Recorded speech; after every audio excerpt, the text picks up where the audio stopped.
I was watching a TV series recently where one of the main characters is marching through the desert. He's been badly injured. He's slowly dying.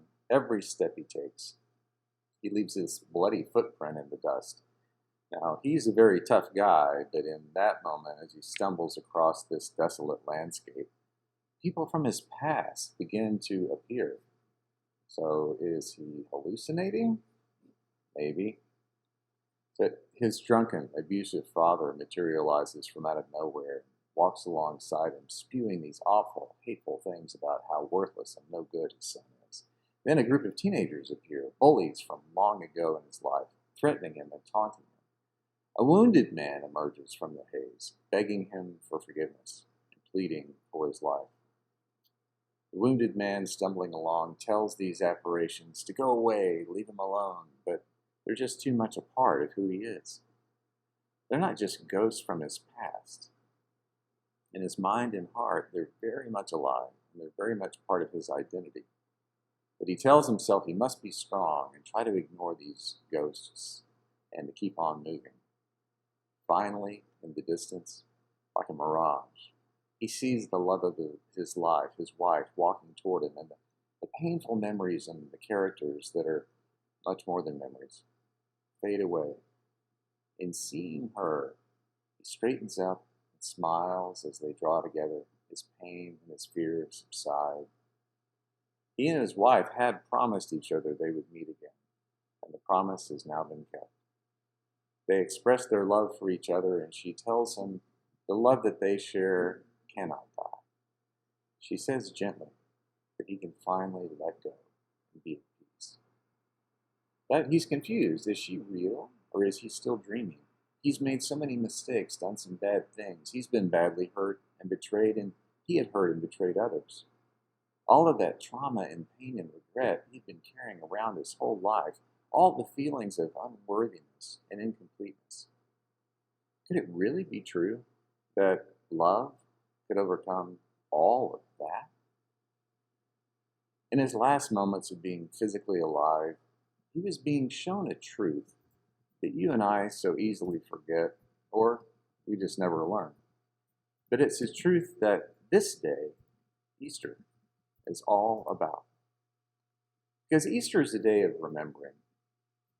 remembering something we forgot in the daily journey of life, something we forget when the ghosts and the hurts and regrets crowd in all around us, demanding our attention, telling us that we are less than, or that we're unworthy, or that we're too broken to be fixed. Or it could be a day of learning that truth for the very first time. The stories we listen to every year on this day began as memories themselves. There are 4 Gospels in the Bible, so there are 4 very distinct versions of the Easter story, each one with its own intriguing details. About the only consistent thing among the 4 versions is that it was one or more of the followers of Jesus who were women who made that discovery at the empty tomb. All the men were hiding out, hunkered down out of sight of the religious authorities, because they knew their association with Jesus had put them in mortal danger. Any one of them could have just been easily arrested, and I can't blame them. If I'd been in their shoes, I would have been hiding out too. I personally love how John describes the Easter story. I love how Mary Magdalene encounters Jesus, and she mistakes him for someone else, a gardener, before he speaks her name, Mary. It's such an intimate, human moment of recognition when something you haven't imagined could even be true comes true.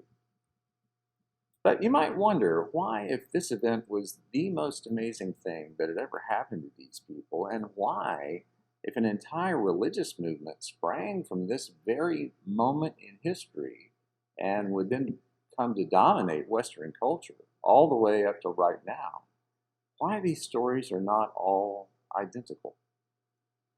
Well, Bible scholars tell us that all the things we read about in the Gospels were, first and foremost, oral traditions. For many decades, none of it was written down. It was told and retold in different small Christian communities around the Mediterranean. Each community had one basic fact in common. Jesus had been killed, buried, and on the 3rd day had risen from the dead. The rest as they say, are just details. Who all was there and who said what. But despite the differences in details, the effect that it had cannot be denied. Whatever happened and how it was remembered by the people who were there, it changed their lives. There was life before that day and life after. What that day brought to them and what they tried to put into words was a realization about our lives that's often hard to believe, much less put into words, because it is too good to be true, because it goes so far beyond what we're taught our whole lives to believe about ourselves. It's a story that's more powerful and true than any story we weave or that's woven for us. It's the story that love is more powerful and enduring than anything. My favorite thing to do when I first meet someone is to ask a very simple question. What's your story? It's a very open-ended question on purpose. Hopefully the circumstances allow for enough time for them to tell me as much as they want. I am genuinely curious about your story because I like to get to know people and I like to collect stories. I see everyone I meet as my teacher. But I'm also fascinated by something. Because on the one hand, every human being has a very unique story to tell. And on the other hand, we all share the same basic needs and hopes and dreams. I've discovered that we've all been hurt by life in one way or another. We've all had moments of sheer joy and moments of great anxiety. We've all felt great about ourselves at times and even proud. But we've also felt insufficient and diminished and like we're damaged goods. We've all believed and we've all doubted. We've all trusted and we've all been let down. We've all been confident and we've all been confused. We've all grieved. We've lost and we've won. We've succeeded and failed, tried and given up. We've all felt like we've been on a journey seeking something. And some of us feel like maybe we've found it, but some of us keep searching our whole lives for a sense of resolution and redemption and completeness. And we all view our lives in light of our unique experience. The stuff that happens to us, especially when we're very young, when our minds are still forming our sense of who we are in the world and our value and our self-worth, that primary material, it just sticks to us like super glue until the day we die. Your sense of self and your approach to navigating the world is shaped by things like how wealthy or poor you've been, the ways that adults in your life treated each other and treated you, if promises made to you were kept, if the people you trusted were trustworthy, if the things or the people you counted on were consistently present, or if those things were taken away. I've known so many adults in their 30s or 40s who found themselves grieving the loss of a parent or a grandparent, and it's the very first time in their lives that they've known that kind of pain. So it comes as a shock, and it can, for the first time ever, bring up all kinds of significant questions and doubts about life and the lack of fairness in the world. And I've also known many young children who've lost a parent, including my own children. There are questions about the fragility of life and the unfairness of life and what you can count on in life. That dawned at a much earlier age. For both types of people, though, those who suffered their first significant loss later and those who suffered earlier, the losses themselves are no less nor any greater, but their perspectives about life itself are usually quite different. They both have places of deep grief, but those places occupy different territory in their life stories. And that's just one way.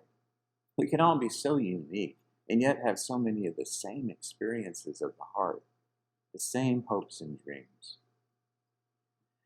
After the day of resurrection, after all those decades of that story being told in unique ways, after those stories were written down and eventually passed down to you and me, what does Easter mean?